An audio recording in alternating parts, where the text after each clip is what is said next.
Noam Chomsky is here. He is a political activist, he is a writer, and he is a professor at MIT. He has written exclusively and lectured around the world on linguistics, philosophy, and politics. He is widely credited with having revolutionized modern linguistics. He is the author of numerous books, including American Power and the New Mandarins, and also 9/11. Here is Hegemony or Survival, his newest book. I am pleased to have him on this program for many reasons, including the fact that I get more emails about please have Mr. Chomsky on this program than anyone can ever imagine. How do you explain this phenomenal connection between you and certainly an audience of people who are user-friendly with the internet? Well, I think people who are, there's an enormous number of people who are involved in a informal, disorganized, activist, dissident culture, and they tend to make their own connections outside the major institutional channels, which are not hospitable to them. And the internet has become a major form of interconnection, organizing, not just in the United States, everywhere. I mean, in South Korea, for example, they recently elected a president using the internet for organizing and communication and getting around the strong opposition of the media and the concentrated power to the popular candidates. It happens to be a very wired-up society. Well, it is. Broadband, I think, has a higher penetration in South Korea, perhaps more than any other country except Singapore. But it's happened everywhere. I mean, let's take, say, Indonesia.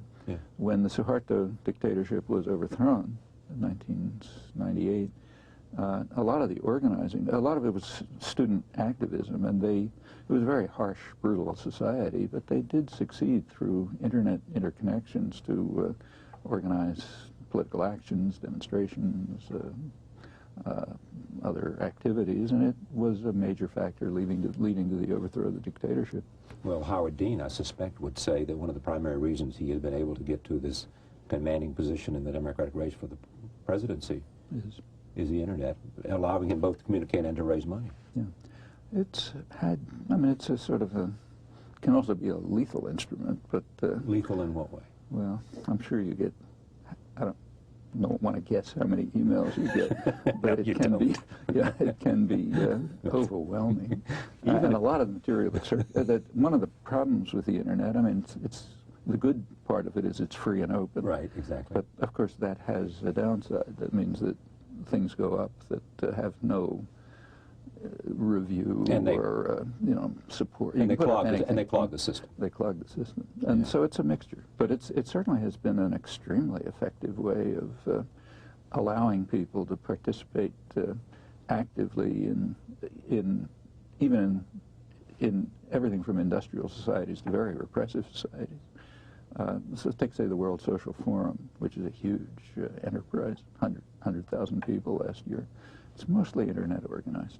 There's just no other means of intercommunication among highly diverse people. Most of them are somewhat, you know, out of the power centers in their own societies, and this provides them a means of organizing, exchanging information, interaction. It gives them access to a far wider range of sources of information and analysis than they would get by, you know, picking up the newspapers at the newsstand, and that has major effect. Do you think regimes around the world ought to be frightened of the possibilities of the internet? I'm sure they are, including our own government. Since the internet was, like most modern technology, it came out of the state system. Right. We have a lot of the economy relies on a dynamic state sector. The internet was developed in the Pentagon or somewhere. Well, it was actually places like MIT, but it came out of Pentagon funding and the Advanced Research Project Agency, the Pentagon, about in the early 60s, and it remained inside the state system until the mid-90s. I think 1995 it was privatized. And since then, it's changed. I mean, before that, it was considered, in fact, it was called usually an information highway. After that, it's mostly called e-commerce. Right. And the character of it changed. But there has been a lot of concern in power centers all over the world that it's just too free and open. And the question is, how can you shape it and modify it so as to lead people in preferred directions, you know, away from say, organizing the World Social Forum. Yeah, exactly. But what, for example, are the Chinese doing about it? Do you know? In China, I think internet access is quite restricted. That's what I thought. And highly censored. I don't know how much even limited access there is, but it's a very hard medium to control. Exactly. You know, when people have access, they can do all sorts of things. So the means of controlling it that are being considered, as far as I understand, are mostly trying to lead people in particular directions. So that when you enter an internet portal, you know, you'll be sort of drawn off this way, here, rather that way, okay. And therefore you'll have the rather than ideas, opening up, it'll take you somewhere. And the idea is you'll have to use, you know, energy and initiative and commitment and know what you're looking for if you want to go in the directions less preferred by power centers, which is it's a terrain of struggle right now. There's a lot of pressure from popular and activist groups to leave it entirely open, not controlled. If this would be your last day on Earth. Not that far from it. Well, you're what, 75? Yeah. Would you like what's said about you to be your political arguments or your contribution to the theory of linguistics? To tell you the honest truth, I really don't care. You don't care? I mean, I'd like to see people follow up on the things that are interesting and important and productive and forget about the things that were byways and mistakes and so on. But if my name is attached to it or not, but what then would you characterize as most important in your judgment, if you were? Well, I mean, I played a certain role in reshaping the fields concerned with human intellectual faculties, cognitive sciences, in particular linguistics. Some of it has been extremely productive. Not me, it's a cooperative enterprise. And that's often running on its own. Right. In the political domain, I would like to see people energized, participating, thinking for themselves, not subordinating themselves to systems of discipline and propaganda, either in the structure of life, and there's plenty of that, or in the doctrinal domains. So if people can come to use the capacities that they in fact have and the opportunities they in fact have to overcome systems of authority, illegitimate authority, domination, hierarchy, free themselves, think through issues for themselves, not the way they're taught to conform, and do something about it.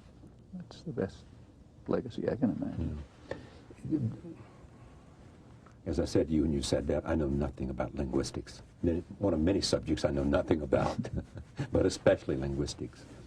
Is there one question in the air in that whole realm, though, that you would like most to know the answer to? Well, like everyone, I have my own personal quirks.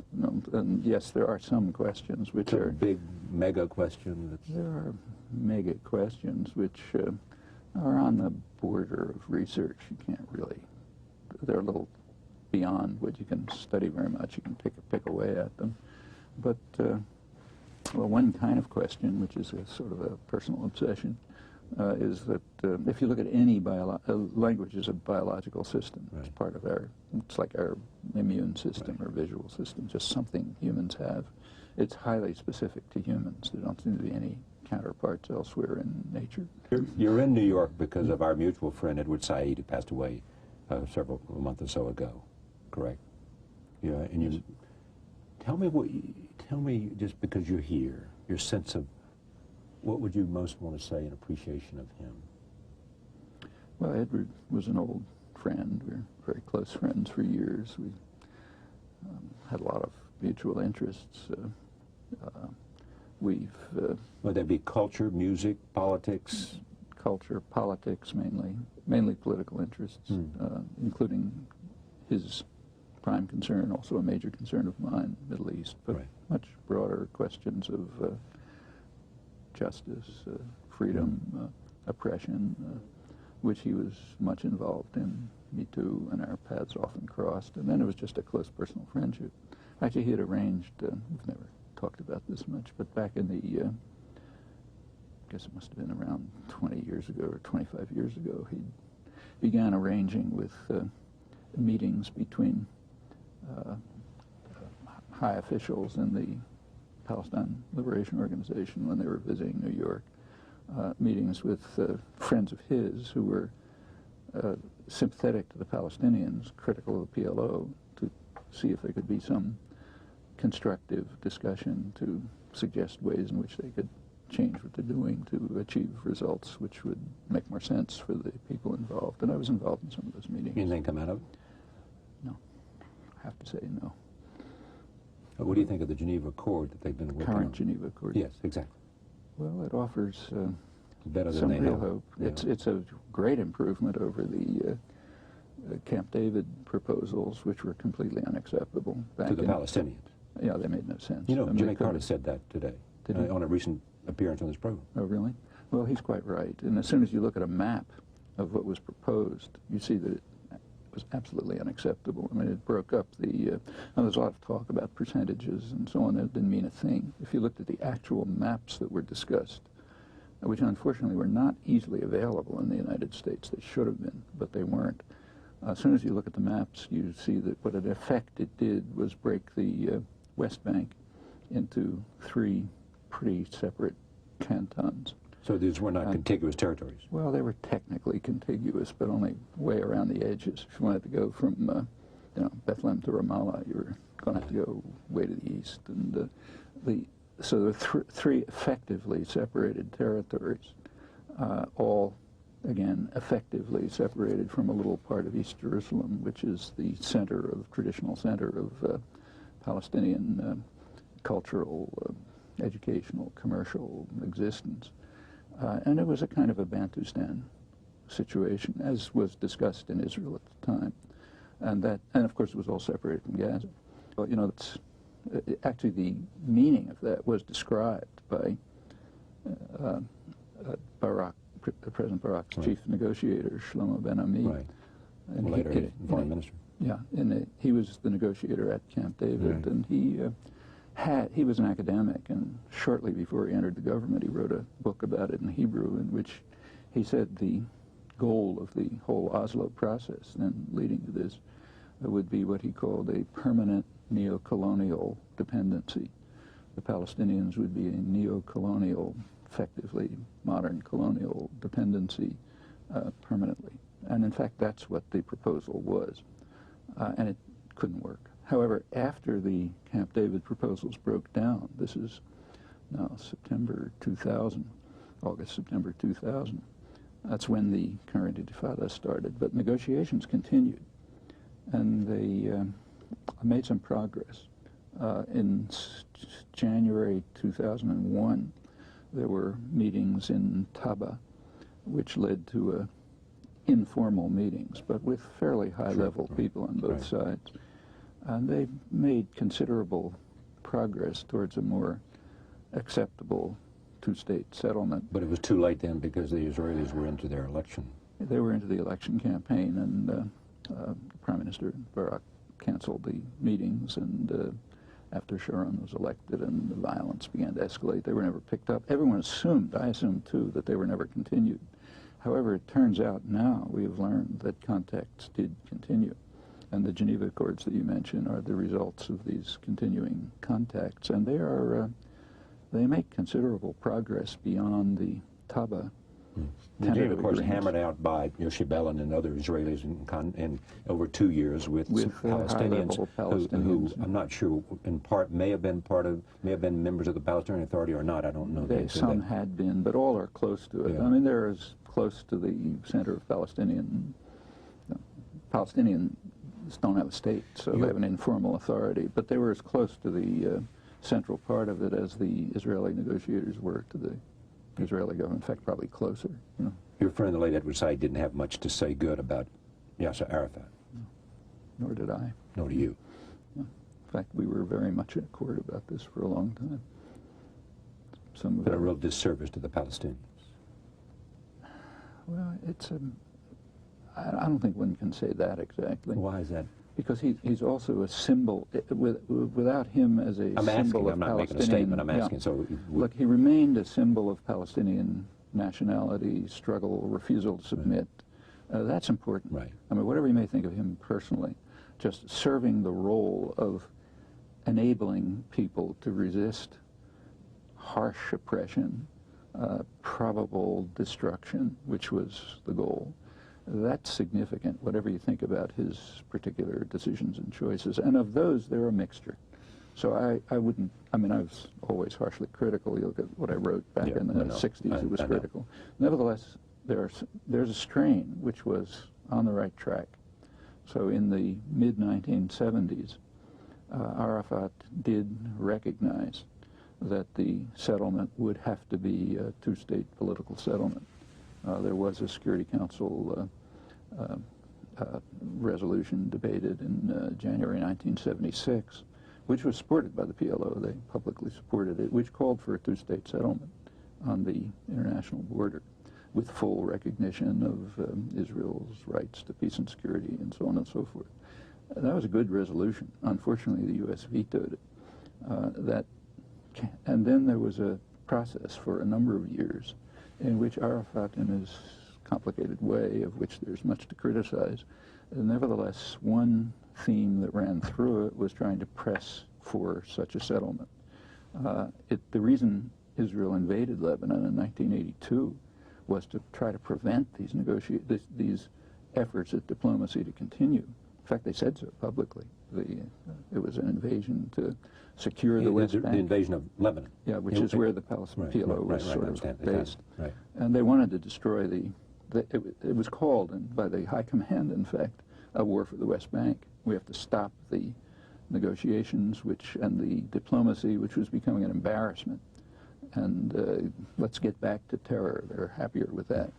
And this continued for some years. And it's a sort of a mixture of corruption, terror, violence, bad judgment, and a continuing drive towards what has to be, what almost the entire world recognized must be some kind of political settlement roughly along the international border with two states side by side. Roughly along the 63 borders. 67 borders. 67 borders. Roughly, with some modifications. Yeah. How do you... Actually, I should add, and we should be willing to recognize this, the main reason this has not taken place is that the U.S. has blocked it for 30 years, unilaterally. How so? Well, as I said, it vetoed the 1976 resolution. Right. It vetoed another Security Council resolution in 1980. It has, at the behest of the Israelis or independently? No, well, we could argue about exactly why, right. But they did it. Israel didn't like it, but they could never have blocked it if the U.S. hadn't backed it. Meanwhile, much more importantly, the U.S. provided the means, the diplomatic, military, and economic support, which enabled Israel to continue slowly integrating the territories effectively within Israel. The big settlement programs, the infrastructure programs, and they can't do it without U.S. support, and that's true right this minute. They could not? They can't do it without U.S. support, and they know it. U.S. support in terms of in the international community, or U.S. support at the UN, for example? Every level. In other words, you're suggesting that without the U.S., the overlooming possible veto at the Security Council or in some other way, that there would be some kind of what? No, they would be blocked. Some kind of they need the economic some support. kind of Arab reaction militarily without the U.S. They can't stand. No small country can stand alone against a unified international community. It's just impossible. There are all kinds of ways of stopping them, and they need the economic support and the military support. That's a nice segue to Iraq, but I want to come back to other things. Well, and Israel has become. Actually, it goes back before 1976. In 1971. That's where the real split between the United States and the world begins on this. In 1971, the president of Egypt, new president of Egypt, President Sadat, offered Israel a full peace treaty in return for withdrawal from Egyptian territory. Said nothing about the West Bank, nothing about the Palestinians. A full peace treaty incorporating the main UN resolution 242, so the right to live in peace and security and so on and so forth. Right. Everything. nothing about the refugees, just in return for withdrawal from Egyptian territory. Israel discussed it. They knew that it was a possible, we have internal records and others. Actually, Yossi Beilin wrote his doctoral dissertation was in Hebrew about revealing a lot of the records and cabinet records and other discussions about this. But it was also in the public record. Now, they had discussed the question, should they accept it? Now, they had a choice, and it was a fateful choice. The choice was to accept peace with Egypt, it's the main military force, which would essentially end the military conflict. There were no other major Arab military forces. So accept peace with Egypt, still retain control of the occupied territories, have to do something about it. Because it wasn't on the table. It wasn't on the table. And integrate themselves somehow into the region. That was one choice. The other choice was to insist on expansion. And the crucial expansion at that time was not the West Bank. It was northeastern Sinai, Egyptian territory. They wanted to expand into northeastern Sinai. And there were big developments there, driving Bedouins out of their homes. And they were building a city, in fact, an all-Jewish city in northeastern Sinai. That was a choice. That, if they made the second choice, as they did, that entailed dependency on the United States, because there was going to be a situation of permanent conflict. And that was the choice that was made. I think it was a very bad mistake. But my impression was, my impression was that in fact, when we had the agreement between Egypt... 1978. Yeah. Well, 7 years later. Essentially, the agreement was that the Israelis withdrew, and in fact, Ariel Sharon came in and cleaned up the settlements. Well, no, in northeastern Sinai. Right. Yeah, but am I right about that or wrong? That's correct. Okay. Yeah. But that's only half the story. By 1977, what happened in 71 is the offer was made. Israel rejected it. The crucial question is, what would the United States do? Well, there was an internal debate in the United States, and it was won by Henry Kissinger, whose view was, as he described it, that we should keep to what he called stalemate, meaning no negotiations, just force. Kissinger was opposed to an agreement in 1971 between Egypt and Israel, yes, which would have led to the withdrawal from the Sinai. Exactly. Egypt would once again have the Sinai, and there'd be a real diplomatic relation between the two countries. Yes, and that decided the matter. Which, the way the U.S. goes sort of determines what happens. It's just overwhelmingly powerful. Now, when that led to a war, Sadat kept... 73. Yes, he kept saying, look, if you don't withdraw from the Sinai, there's going to be a war. Nobody believed him. Nobody took it seriously. When the war did come in 73, and it was a huge shock. It was a close thing for Israel. Actually, the U.S. ended up with a nuclear alert. Exactly. At that point, Kissinger recognized that Egypt isn't a basket case. You can't just dismiss it. Then he began his shuttle diplomacy, and it goes on up to Camp David, finally 78, 79. And at that point, Sadat, the U.S. and Israel agreed to an offer that Sadat had presented in 1971, but the new one was harsher from the point of view of Israel and the United States than the original one. It would have been better off if they accepted 71 rather than the one that was negotiated. From their point of view, which I don't accept. By Jimmy Carter, Camp David. But in 71, there was nothing about the Palestinians. By 1977, the Palestinian issue was on the table. And the U.S. and Israel had to accept an offer which recognized in some fashion Palestinian national rights, which they didn't want to do. I mean, I think they should have done it, so I can't say it's worse, but they didn't want it. Now, it's interesting that this is described in the United States as a diplomatic triumph. In fact, it was a diplomatic catastrophe. If it had been accepted in 1971, would have spared... Jimmy Carter was here several days ago. I mean, he certainly thought it was the diplomatic triumph. He probably doesn't know the history. I mean, you should have asked him whether he knows what happened in the background. Well, if I'd had this interview before, I would have. Well, it's all on the public record. Yeah. But I mean, but this is one of the many things we have to learn about, and if we want to gain some understanding of what's really happening there. So when you ask questions about, say, Arafat, unfortunately, all of this has to come in. Okay, fair enough. But what's interesting now, let me make this point. I spoke to someone about you today, and he said the following to me. someone who many his views you would recommend, you would agree with, some not. He said to me that after complimenting your mind, the quality of the mind, and contributions you had made, he said that what you had done is turned American exceptionalism on its back, and that you're, for all those who believed in American exceptionalism, you had believed in exactly the opposite, whatever that is. Now let me stay with this question. On the other hand, there are people who have asked you, look, if you have such strong feelings about how wrong-headed American policy has been, why don't you leave the country? A frequent sort of thing that's thrown at people who are critical frequently. And you always say, I love this country. Yeah, well, sure. Right. I mean, it's a very interesting question. Well, let's try it on some other country. You know, it's sometimes easier to think about things clearly if we distance ourselves. Great. Well, let's go back to, say, the big enemy, Soviet Union. Right. I mean, the Russians would have been delighted to have the dissidents leave the country. If Sakharov had been willing to come to the West, they would have applauded. Does it make sense to ask Sakharov, why don't you leave the Soviet Union? I mean, I suppose no, I'm not trying to ask that. You understand, I'm not asking that question. I'm actually using that question to make the point that you've always said. That's the framework in which the question should be understood. Right.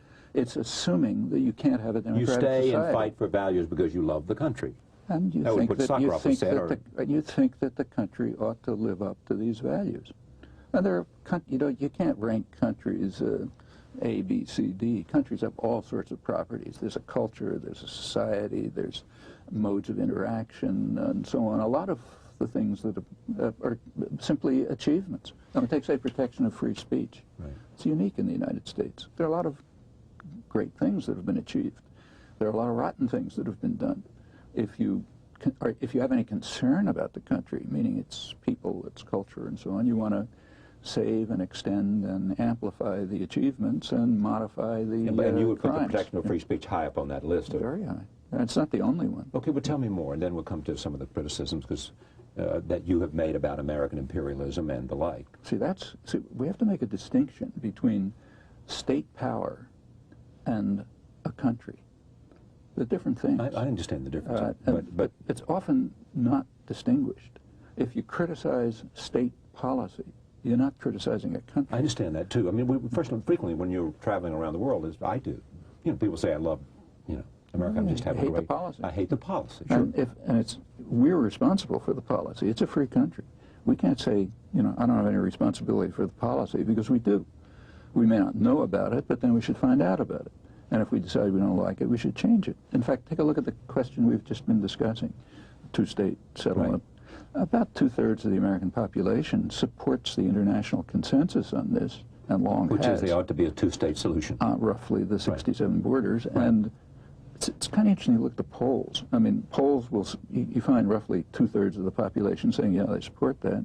And roughly the same proportion says the U.S. ought to become more involved in the diplomacy. People don't know that that's a contradiction. The reason that that program has not been achieved is because of consistent U.S. intervention to prevent it from being achieved. And that continues at this very moment, in fact. Okay, it is a free country. We've got a lot of freedom. That means people have the opportunity to discover its work. It's not going to come easily. It's where the internet is helpful, to have the opportunity to discover the relevant facts and background which should show them that their position is contradictory. They must come to understand what the U.S. government role has been over the years in preventing the outcome that they want. Okay. Do you in the end then, if in fact, accept the premise that people get, for the most part in a democracy, people get the government they deserve? No, I don't. You don't? No, in fact, because not you at all. Well, let me finish. Because you believe the political process is corrupt. It's not corrupt. It's what? Look. See, whenever anybody says, look to me, I know they're saying he doesn't get... It's not that simple. Right. I mean, it's not that there's robbery and stealing of elections. There is a distribution of power internal to the country, enormous disparity of economic and other power. And that influences everything that happens in dramatic ways. So many issues simply don't come up in elections. So the haves have more power than the have-nots, and therefore overwhelmingly. they're able to exercise it. In fact, if you really look closely, elections, they restrict themselves to issues on which the population, they eliminate issues where the mass of the population opposes a lead opinion systematically. And the population is aware of this. Say that again, I'm sorry. Well, let's take a concrete case, right. okay? The year 2000 election, say. Among the issues that were highest in concern to the general population are things that roughly relate to the so-called trade agreements. So deficits,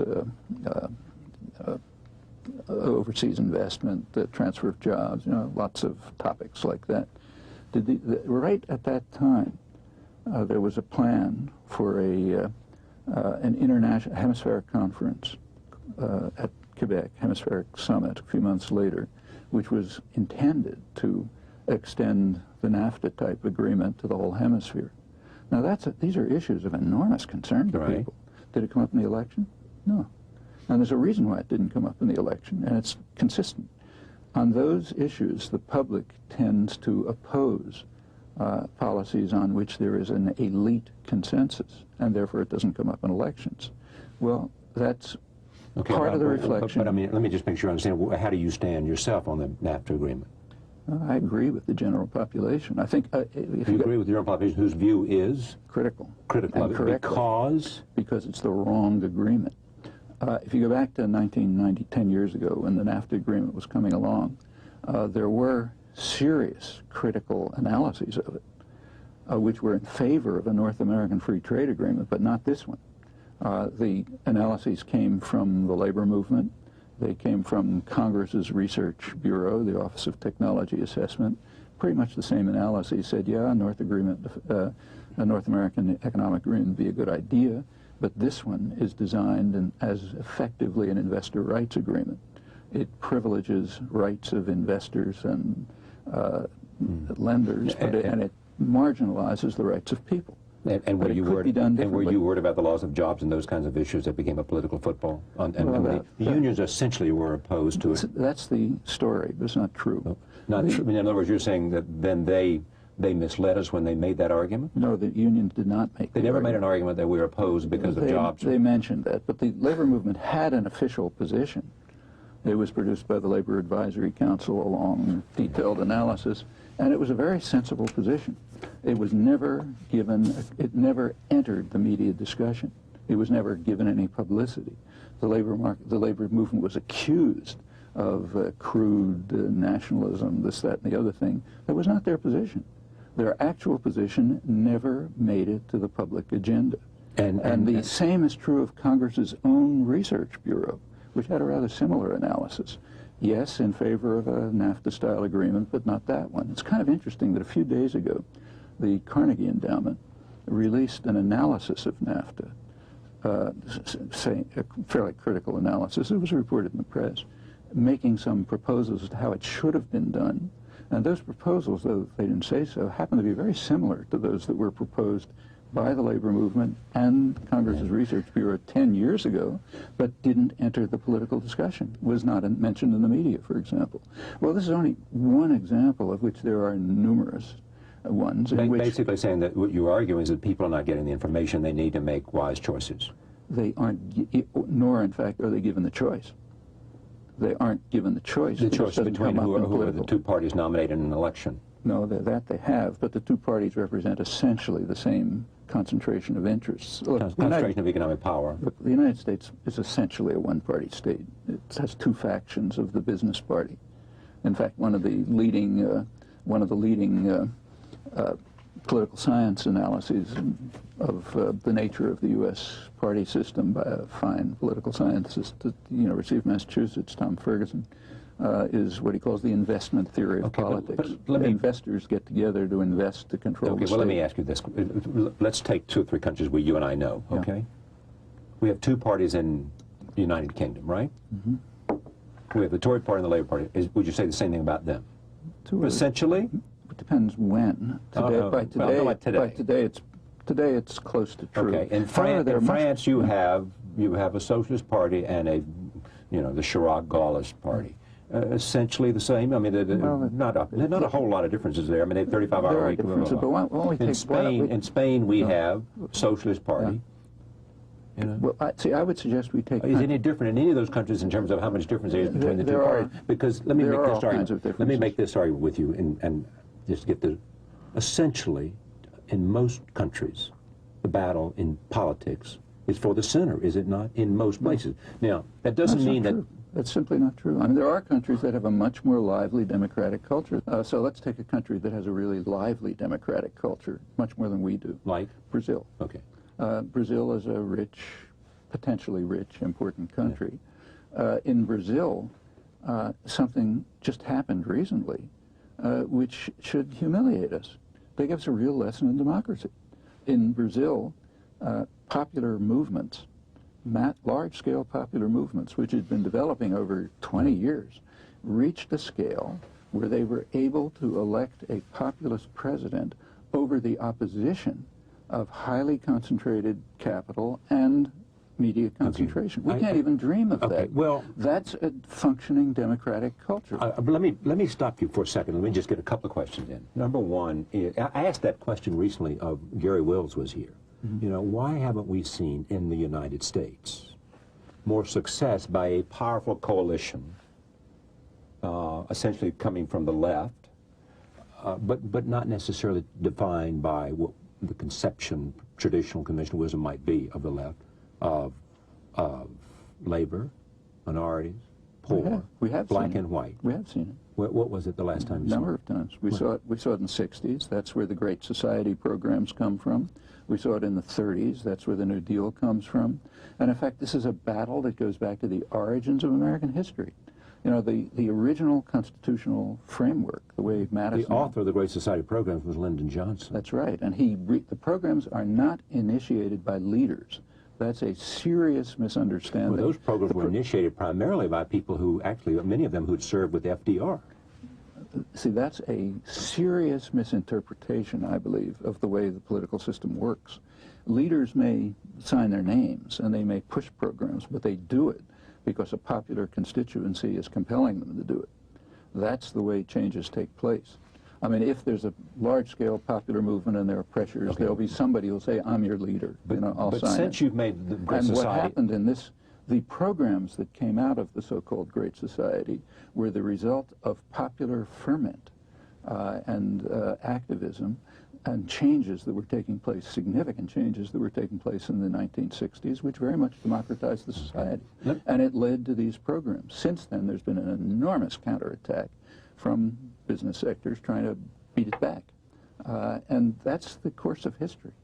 You know, it's the same with the civil rights movement. It was the same with the labor movement. But let me make this point about Lyndon Johnson, because a lot of other things, and I want to say that we're 42 minutes in, we're doing an hour with you, and I want to invite you back, because inevitably people are going to say to me, you know, you could have gone for 2 or 3 hours, and you know, or they will say you interrupted too much, or they'll say a lot of other things, and I do want to hear from you. And you know, many people saw Lyndon Johnson, you know, as a man who was too beholden to economic interest. In terms of how he achieved his own wealth, and in terms of a whole range of things, whether it was brown root in Texas, or whether his relationship with a whole lot of institutions. But you were saying that he responded the way he did to Great Society programs having to do with medical care, having to do with poverty, having to do with a whole range of issues. He responded and to civil rights pressures. because the public pressure was there. The same was true of John F. Kennedy. I'm willing to argue with you that Lyndon Johnson responded in part because that was where his heart was, and his sense of legacy in terms of what had influenced him. Yeah. You know, See, and secondly, some of the things that John Kennedy responded to, he saw his opportunity in history, in a sense, to show that he could get these things enacted, because that was his principal skill. See, we're not disagreeing. We're talking about different topics. Okay. The topic that you're talking about is individual personalities. So the individual personality, Lyndon Johnson, what was going on in his mind. The topic that I'm talking about is how popular movements develop, create their own programs, press for them, finally often get somebody to initiate them. Those are different questions. Okay, and I may agree with you, actually. I mean, I look with great interest in what's happening in Brazil. Yeah. And here, it's happened here. That's why do we have freedom of speech? I mean, freedom of speech is not in the Constitution. It's not in the Bill of Rights. In fact, up until the it's not. Up until the 1960s. In fact, the legal battles about freedom of speech are mostly in the 20th century. And there was no real legal protection for substantial freedom of speech, actually, until the 60s. In the 1960s, the Supreme Court finally, first in the course of the Civil Rights Movement and later in the decade, finally realized a level of legal protection of freedom of speech that, to my knowledge, doesn't exist in any other country. And if a large part of it grew out of the activism of the Civil Rights Movement. Just to understand you, because I want to go to some things that are often attached to you and bring great controversy to you. Other than freedom of speech, what else do you think is part of what America represents? Yes. Represents. Well, is. Good about American life. Well, there's a lot of things I like that are, I think, great about American life. For one thing, we have, compared with other societies, there's very little in the way of a kind of a caste system. Yeah. So people interact independently of social position. Is there meritocracy? There is, certainly in terms of policy formation. That's overwhelming. But we're talking in terms of personal interaction. Does it matter whether you're this is what you do or that's what you do? Yeah. Well, these interactions among people, informal interactions, are, in my view, much healthier in the United States than other societies that I know. Now, those are important facts about a culture. Freedom of speech is not just a matter of law. It's a matter of being internalized, realizing, understanding that's my right and I'm going to defend it. That's important. And the same is true of other rights. Actually, the United States has become a much more civilized society since the 1960s, just in our recent lifetimes. Because, do you think? Well, because of popular activism. Let's take women's rights. Was that an issue 40 years ago? No. Environmental issues, did they exist 40 years ago? No. Let's take something like opposition to aggression and violence. Attitudes on that have changed enormously. I mean, when John F. Kennedy attacked South Vietnam, as he did in 1962, direct attack. You mean it was assassination of Jim or what? No. When the U.S. Air Force... First sent their supporters? See, I mean, there was so little opposition to this that no one even knows what happened. But if you look back at the record, the historical and documentary record, it's not controversial. Yeah. In 1962, Kennedy sent the U.S. Air Force to start bombing South Vietnam. They did it in South Vietnamese planes with Vietnamese markings, but it was U.S. pilots and U.S. equipment, thin cover. He authorized the use of napalm. He started the crop destruction programs to keep food from the indigenous rebels. Wait a minute, he started driving millions of... Look, this is a war. Was there any protest? No. Okay, now that's changed. Well, there may have been somebody who wasn't significant. Look, I can tell you because I was directly involved in it. Well, we've got to know you because of your opposition to Vietnam. You couldn't get 4 people in a room to talk about it. I'm not arguing about this. But this is important about the country. It was 4 or 5 years before a significant popular movement developed opposing an aggressive war against another country. Let's fast forward to today. Right. In this year, there were huge popular protests before the war was officially launched. That's a tremendous change in consciousness. And why do you think that change took place? Because of the 60s? Because of because as it breathes, it gets wider and stronger? And the change took place because a lot of people worked very hard to make a change place. The same is true of civil rights, of women's rights, of environmental issues, and so on. That's the way changes happen. The same thing happened in Brazil. The popular movements developed that way, not by some leader saying, I agree with you. I do agree with you on that. I'm not arguing that. But the interesting thing about Brazil now, which is worthy of a program here, and he is somebody that I've heard him speak and would like to see him at the table, is he is disappointing some of his followers there because of some positions he's taking having to do with the rainforest and other issues. You know why? Why? Because there are... How come you know so much about everything? Well, check it and see if it's right. No, I'm not trying to persuade you or anyone else. No. Here's what I think, and I think if you investigate this, what you'll find. All right. Over the last 20 or 30 years, in part as a reaction to the democratizing tendencies of the 60s, which were worldwide. Right. They were dramatic here, but also elsewhere. There's been a backlash. Part of the backlash, it's taken many forms. One of the forms it's taken is international economic arrangements, which are virtually designed to undermine democracy. Well, what's called in the rest of the world neoliberal arrangements. Here it's called free trade, but it's not free trade.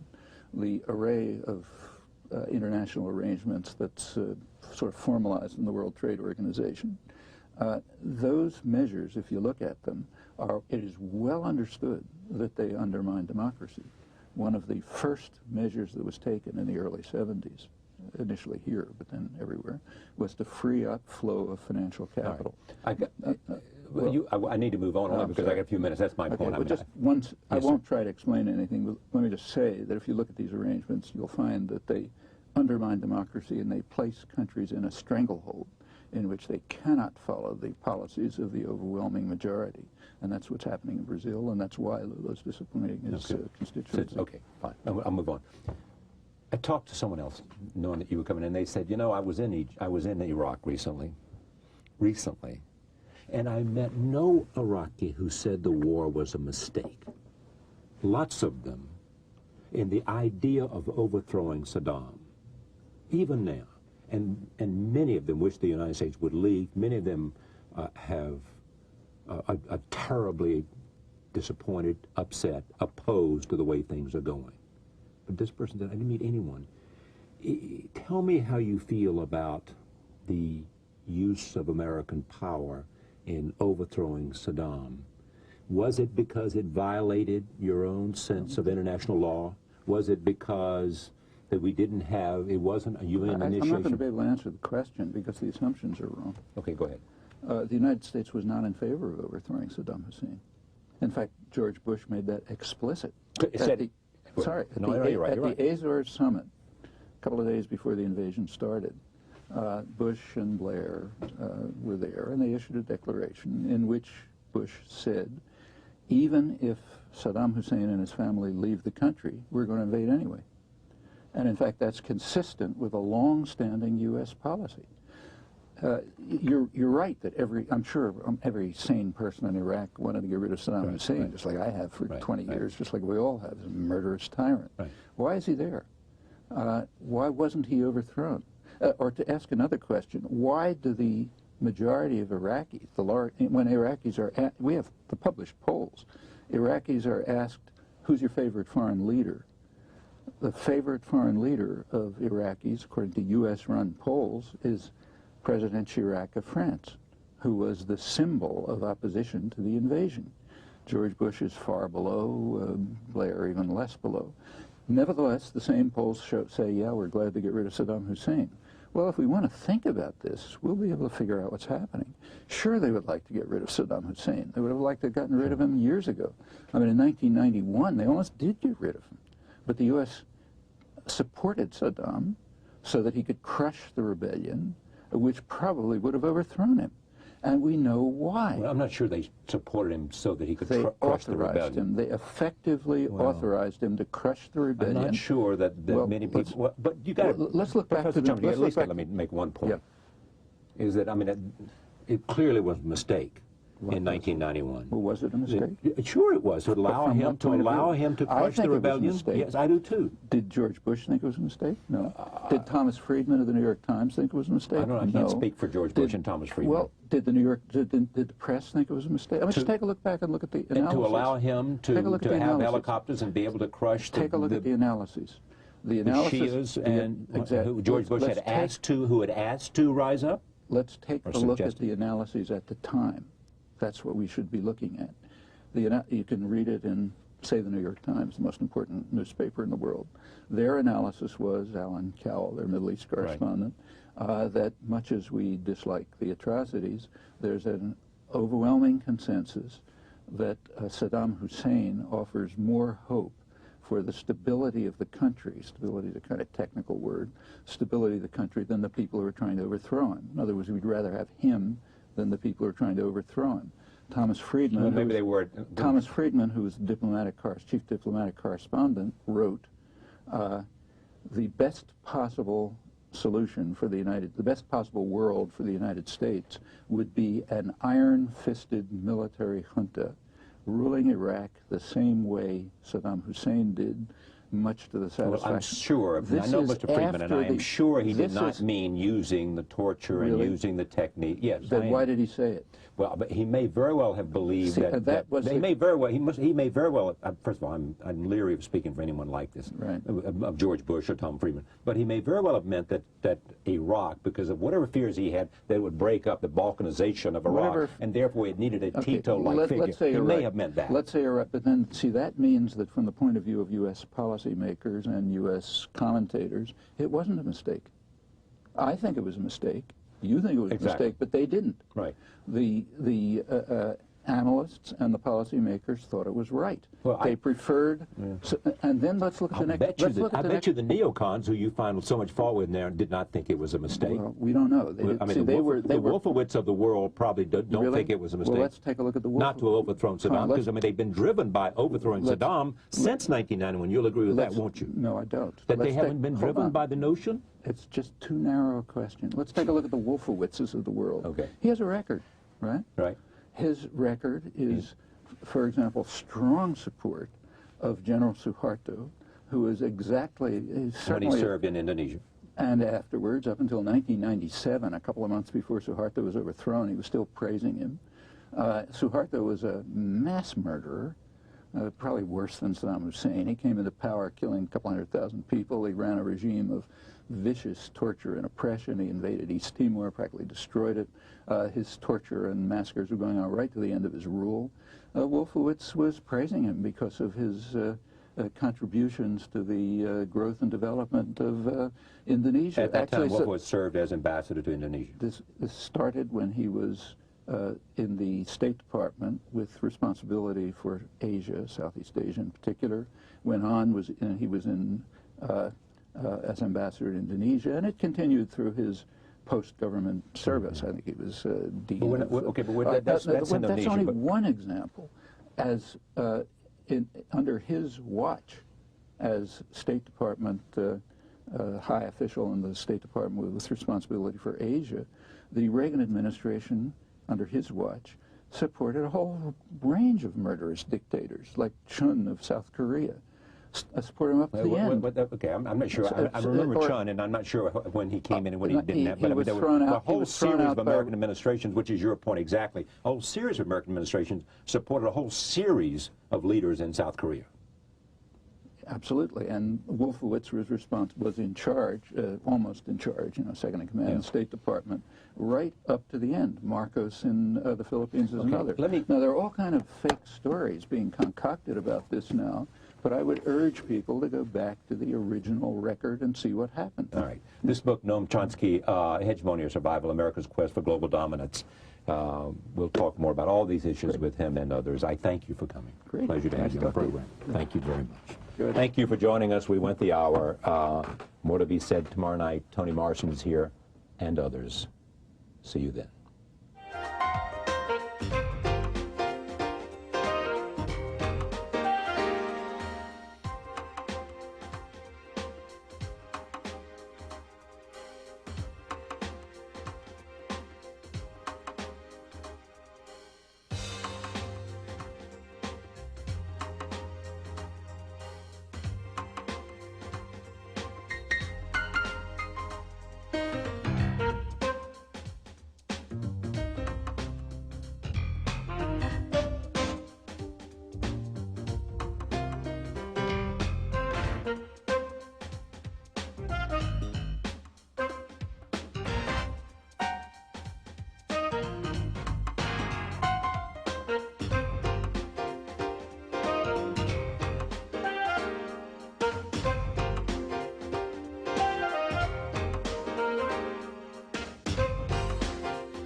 Funding for Charlie Rose has been provided by the following: The Coca-Cola Mexico Foundation built school shelters where children from remote villages stay during the week, cutting their commute to school from 6 hours to 60 seconds, satisfying a thirst for education. The Coca-Cola Company. Additional funding for Charlie Rose was also provided by these funders.